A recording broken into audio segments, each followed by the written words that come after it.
30 agonizing hours of labor, blood pooling beneath silken sheets, a 14th child drawing its first breath as its mother draws her last. Was Mumtaz Mahal a beloved empress, or merely the most exquisite prisoner of the Mughal court, her womb transformed into an instrument of empire?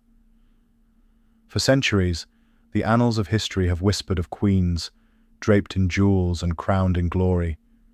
Yet beneath those glittering diadems lay a darker truth. Royal wombs were not sanctuaries of motherhood, but battlefields where dynasties were forged in flesh and blood. These were not mere mothers. They were biological weapons in humanity's most ruthless Game of Thrones. Tonight, we descend into the shadows cast by 8 crowns, where the miracle of birth became a relentless machinery of death.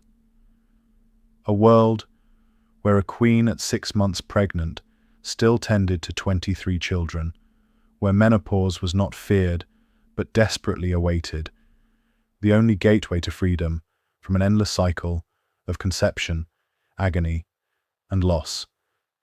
If these forgotten tales of royal suffering intrigue thee, let thy support be known. The beloved prisoner of the Taj. The year was 1631. In the opulent chambers of the Mughal palace, Shah Jahan knelt beside a bed, soaked crimson with the lifeblood of his heart's desire.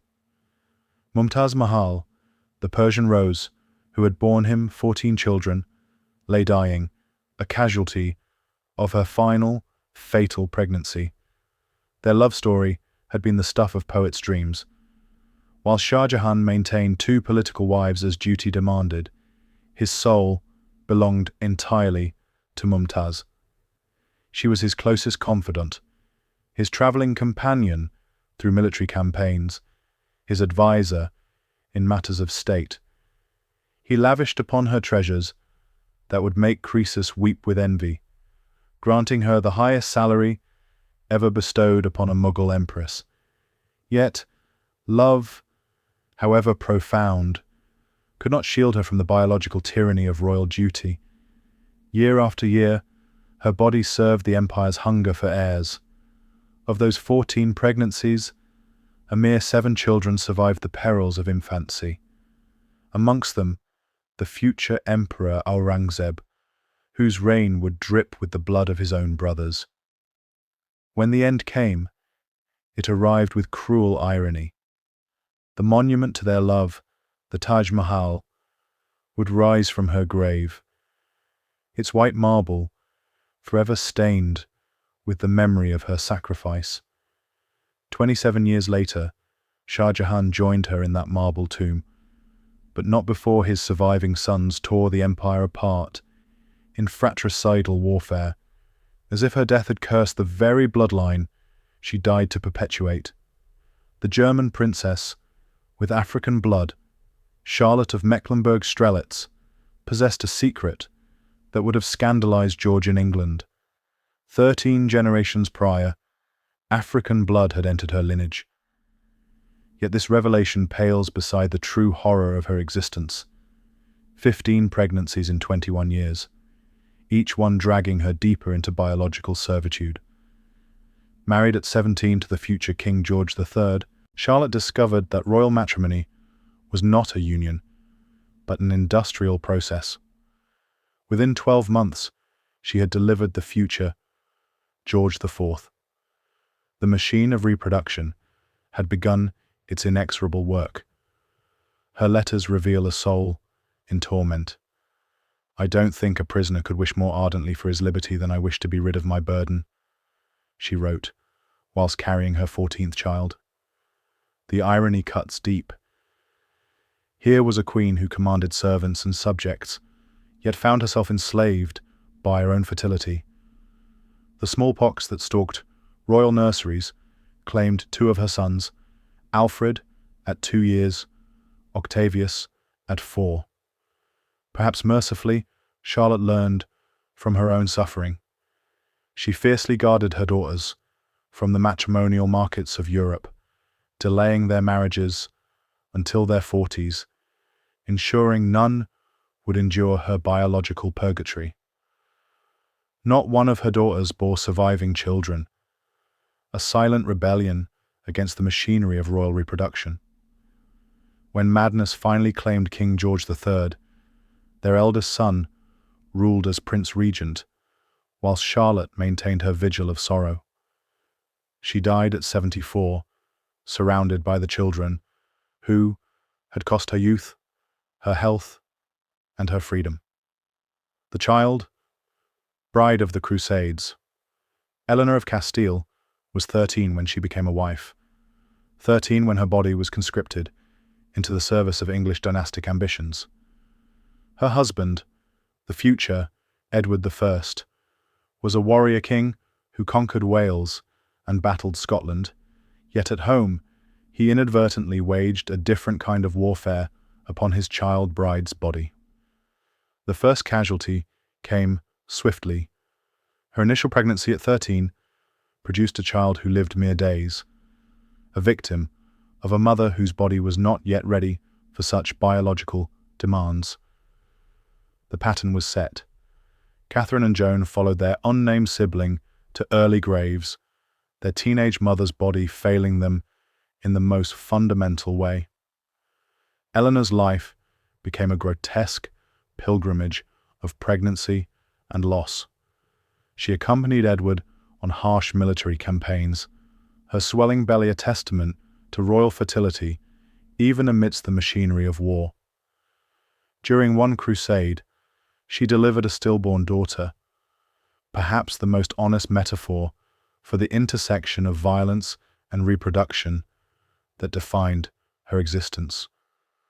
The cruelest blow came when Alfonso, her only surviving son and Edward's heir, perished at 10 years of age. One final pregnancy would yield Edward II, the ill-fated king whose reign would end in regicide, and whispered tales of red-hot pokers. Malaria claimed Eleanor at 48, her body finally succumbing after years of biological warfare. Edward's grief manifested in 12 stone crosses, marking her funeral procession from Lincoln to London, a trail of monuments to a woman whose womb had served as both cradle and grave for the Plantagenet dynasty. The nun who fled her fertility, Queen Kieran of Armenia, bore 16 children, 10 single births and 3 sets of twins, in a monarchy where political murder was as common as morning prayer. Her reproductive record might have impressed had her sons not died with such appalling regularity upon ascending the throne. Hetum II became king, then corpse. Thoros III succeeded his murdered brother, only to join him in death. The pattern was unbreakable. Kieran's womb produced future kings, and Armenia's political violence consumed them with mechanical efficiency. Her final pregnancy delivered twins, Ashot, who would continue the family tradition of murdered monarchs, and Alan. The Queen's response to this biological futility was as dramatic as it was final, utterly spent by decades of pregnancy, and the horror of watching her children ascend thrones only to meet violent ends. Kieran retreated to a monastery. She traded her crown for a nun's habit, her royal chambers for a cell, her fertility for the blessed silence of celibacy. She died in 1285, having witnessed the transformation of motherhood from blessing to curse, a woman who discovered that the greatest act of maternal love might be the refusal to bring more children into a world determined to destroy them. The empress who would have led armies. Maria Theresa of Austria possessed perhaps history's most extraordinary admission. Had she not been perpetually pregnant, she would have led her troops into battle herself. Instead, she spent 19 years delivering 16 children, while simultaneously defending the Holy Roman Empire from enemies who presumed her biological burdens made her weak. The irony was exquisite. Whilst her unfaithful husband, Francis Stephen, indulged in mistresses across Europe, Maria Theresa wielded true power. making him co-emperor whilst excluding him from crucial state meetings. She pushed through reforms, approved policies, and defended her realm, all whilst her body served as an almost mechanical producer of future political assets. Her response to Francis's infidelity revealed a mind capable of both statecraft and dark humor. She established a chastity commission to combat prostitution and adultery, secretly hoping to ensnare her wayward spouse in his own moral failings. Smallpox haunted her nursery like a vengeful spirit, claiming several children. Yet Maria Theresa fought back with the era's most advanced weapon, inoculation. Amongst her survivors were Marie Antoinette, destined for the guillotine, and Ferdinand, whose own progeny would continue the Habsburg tradition of using children as diplomatic currency. When Francis died after 29 years of marriage, Maria Theresa mourned him in black for the remainder of her days, a testament to love's endurance, despite betrayal. She died at 63, having proved that pregnancy need not preclude power, though it certainly complicated its exercise. The sister of the guillotined queen, Maria Carolina inherited her mother's terrifying fertility and her family's tragic destiny. Sister to the doomed Marie Antoinette, she wept when informed of her betrothal to Ferdinand of Naples, believing the marriage cursed. 3 elder sisters had been promised to him before perishing of smallpox. At 15, she was dispatched to Italy like cargo, where she discovered her husband to be both physically repulsive and crudely critical of their wedding night. Disgust, however, proved no barrier to duty. Over the subsequent years, she delivered 17 children, though only 7 survived the perils of royal infancy. Ferdinand's weakness as a ruler provided Maria Carolina with unexpected opportunity. She seized political control, transforming herself from unwilling bride into commanding empress. Like her mother, she deployed her surviving children as diplomatic weapons across European courts, their marriages cementing alliances and securing territories. When Napoleon's armies advanced upon Naples, the royal family fled to Austria, seeking refuge with her nephew, Emperor Francis I. Yet exile brought no peace. The stress of displacement and political upheaval proved fatal. Maria Carolina was discovered dead upon her chamber floor, surrounded by papers of state, victim of a stroke at 62. She never lived to witness Napoleon's defeat or her husband's restoration. Her final act remained the management of an empire, even as her body surrendered to the accumulated weight of decades spent in biological and political warfare. The Queen of 18 Sorrows. Queen Anne of England endured perhaps history's cruelest reproductive fate: 18 pregnancies, 18 losses. Not one child survived to claim her throne, making her the most successful failure in the annals of royal motherhood. Her tragedy began with a stillborn daughter, followed by Mary and Anne Sophia, 2 girls who briefly illuminated their parents' lives, before smallpox extinguished them alongside their mother's subsequent pregnancy. The devastated royal couple often sat in wordless grief, hands clasped, mourning children they could not protect. Hope flickered temporarily with Prince William, Duke of Gloucester, who survived 11 years and became his mother's beloved pride. He represented the final hope for the Stuart dynasty, only to perish of an unknown malady, leaving Anne's biological legacy as barren as a salted field. Modern medicine suggests Anne suffered from Hughes syndrome, sticky blood that prevented proper circulation through tiny fetal vessels. A simple aspirin might have transformed her from history's most tragic mother into a successful royal matriarch. The knowledge renders her suffering doubly poignant, a reminder that sometimes the difference between dynasty and extinction hangs upon the thinnest thread of medical understanding. Her 8th and 9th children, Mary and George, were baptized with desperate ceremony only to die within hours, as if God himself mocked the rituals of royal succession. The record holder's Pyrrhic victory. Darajan Dadiani achieved the ultimate reproductive record. 23 children in 30 years, making her history's most prolific royal mother. Yet this biological triumph became her political destruction. Married at 12 to the 30-year-old King Heraclius II of Georgia, Darajan faced immediate disadvantage. Her husband possessed 4 sons from his previous marriage. Her response was to weaponize her fertility, producing 13 children who survived to adulthood and demanding her husband's promise that the throne would pass to her bloodline.